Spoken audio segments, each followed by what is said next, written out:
Hey y'all. So one of my goals, something that I just decided to be intentional about through the summer, and I'm going to continue as my intention is to continue, is to read more. I have set aside time first thing in the morning, assuming that the children allow me to, and that's my time with Jesus. I have my coffee, my book. We talk about things.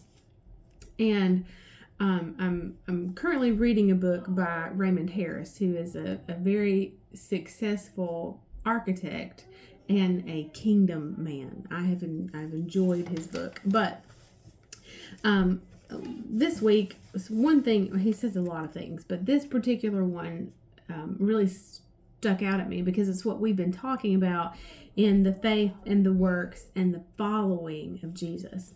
So he said a casual awareness of what he says is insufficient.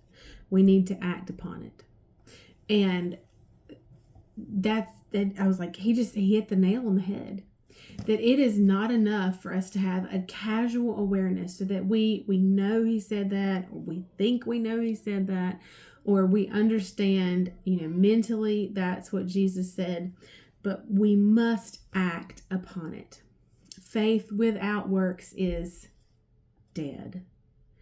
Without faith, it is impossible to please God. So if we want our faith to be alive and we want to please the Father, then we have to have active, moving, acting faith.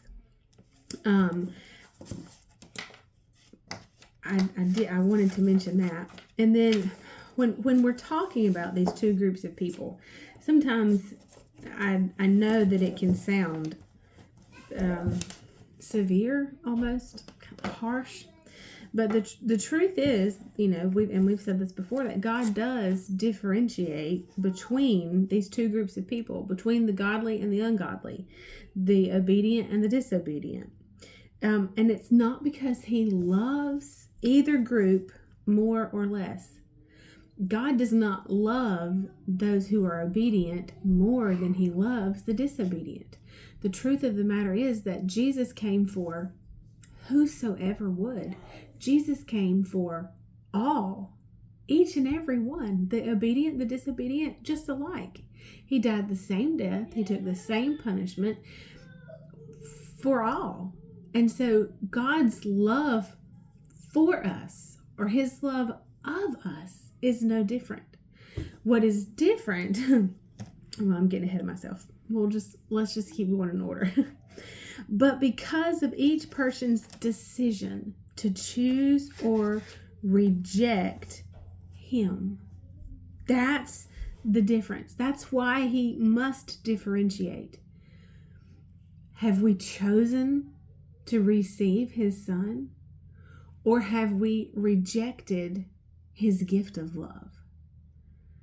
So his love for us doesn't change, but the differentiation between the two groups comes at our choice to receive or reject Jesus. And so it is our choice. He has made the same righteousness available to every person. Now, whether or not every person chooses to accept him is not up to him. It is his desire that none should perish. So let's go to 2 Peter chapter 3.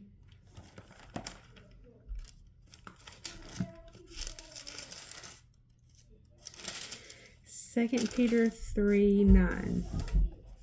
And it says, the Lord does not delay and is not tardy or slow about what he promises, according to some people's conception of slowness.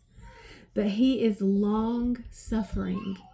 He is extraordinarily patient towards you, not desiring that any should perish, but that all should turn to repentance.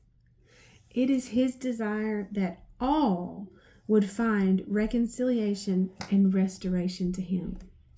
And one of the first Bible verses that we learned as children, of course, was John 3:16, which I quoted parts of yesterday. And it is the gospel in one verse. It's the truth that God so loved, he greatly loved and dearly prized the world, that he even gave up his only begotten and unique Son, that whoever believes in, trusts in, clings to, and relies on him shall not perish but have eternal and everlasting life.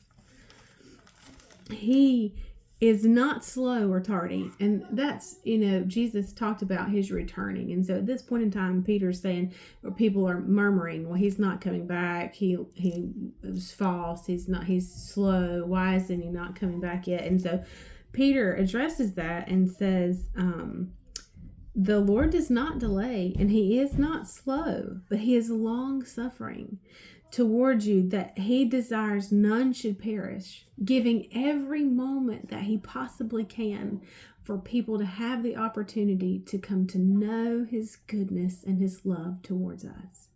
We'll pick up here tomorrow. I'll see you then. Bye.